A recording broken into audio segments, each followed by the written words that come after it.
Good morning, Group 52. When we read the Gospels, we see Jesus Christ walking on top of the water. And he doesn't even make mention of it after that. In that same way, many of you think nothing of it, but you are walking on top of things that people are drowning in.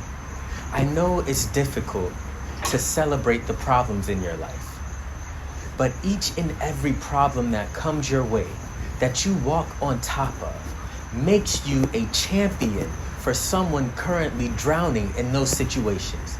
So take a good look around you this week, Group 52.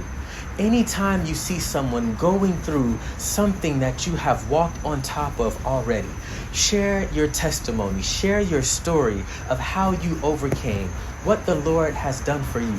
Because in sharing, you reach down and you pick someone up out of the water that you're standing on top of. God bless you, Group 52.